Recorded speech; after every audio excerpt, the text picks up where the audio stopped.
100 টাকা দিয়ে পেট চুক্তি সাদা ভাত আর সাথে আলু থাকবে আর ডাল থাকবে। বর্তমান বাজারে গরুর গোশতের মূল্য হচ্ছে 700-800 টাকা কেজি।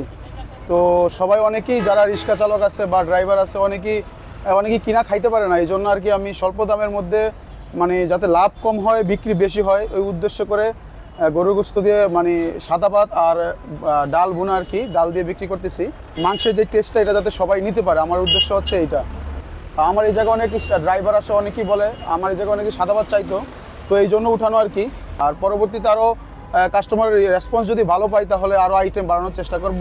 খাসি মাংস তোলার চেষ্টা করব 100 টাকার মধ্যেই। যদি কাস্টমারের রেসপন্স ভালো পাই তাহলে 2-1 দিনের মধ্যেই খাসি মাংস দিয়ে পেট চুক্তি সাদা ভাত 100 টাকায় বিক্রি করবো ইনশাল্লাহ। আমার নাম মোহাম্মদ সজল আহমেদ।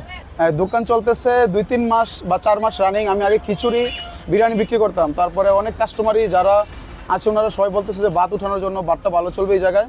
তো এখন প্রচুর গরম আর কি, গরমের মধ্যে খিচুড়ি এগুলো একটু কম চলে, তো এই জন্যই সাদা ভাতটা আর গরু মাংসটা উঠানো।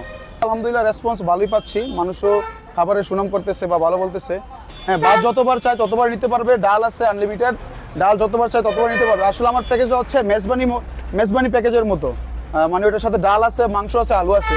আমার সাথে আমার 2জন স্টাফ আছে, ওনার নাম হচ্ছে ইসমাইল আর ওনার নাম হচ্ছে সাব্বির। আমার দোকানের লোকেশনটা হচ্ছে নারায়ণগঞ্জ চিটাগাং রোড, 10তলা মার্কেট বলে এটারে আর কি। চিটাগাং রোড থেকে গুলিস্তান যাওয়ার দিকে 10তলা ফুটওভার ব্রিজের সাথে আমার দোকানটা। মোটামুটি আলহামদুলিল্লাহ 100, 120, 80, 90 এক দিন এক রকম অনুভূতি। আলহামদুলিল্লাহ অনেক ভালো লাগতেছে যে মানুষ সবাই খাইতে পারতেছে, সবার মধ্যে মানে মাংসের যে টেস্ট এটা সবাই নিতে পারতেছে, এটার মধ্যে আনন্দ। ব্যবসা কম হোক ওইটা নিয়ে কোনো ফেক না, কারণ মানুষ খাইতে পারতেছে, এটাই সবচাইতে বড় পাওয়া। মানুষ খাইতে পারলে ভালো লাগে, মনে একটা প্রশান্তি আসে। ব্যবসা কম হোক, মানুষ যাতে খাইতে পারে তৃপ্তি মিটায়া, এই জন্য এই প্যাকেজটা করা আর কি। প্রায় টাইমে অনেক মানুষ দোয়া করে এবং সবাই উৎসাহ দেয়, কাস্টমার উৎসাহ দেয় এবং দোয়া করে, এতে আমার মনে একটা মানে শান্তি লাগে বা একটা ভালো লাগা কাজ করে আর কি।